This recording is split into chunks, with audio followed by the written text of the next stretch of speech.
حضرت علی رضی اللہ تعالی عنہ نے فرمایا، جو نماز عشاء کے بعد سورۃ الملک پڑھتا ہے، اللہ اسے قبر کی سختی، موت کی تلخی اور جہنم کی گرمی سے محفوظ رکھتا ہے۔ حضرت علی رضی اللہ تعالی عنہ نے فرمایا، محنت کا پھل اور مسئلے کا حل رب دے گا، یہ مت سوچو کب دے گا، جب دے گا بے حساب دے گا۔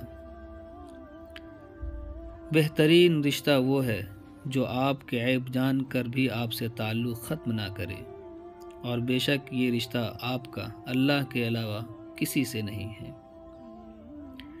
انسان مایوس اور پریشان تب ہوتا ہے جب وہ اپنے اللہ کو راضی کرنے کے بجائے لوگوں کو راضی کرنے میں لگ جاتا ہے۔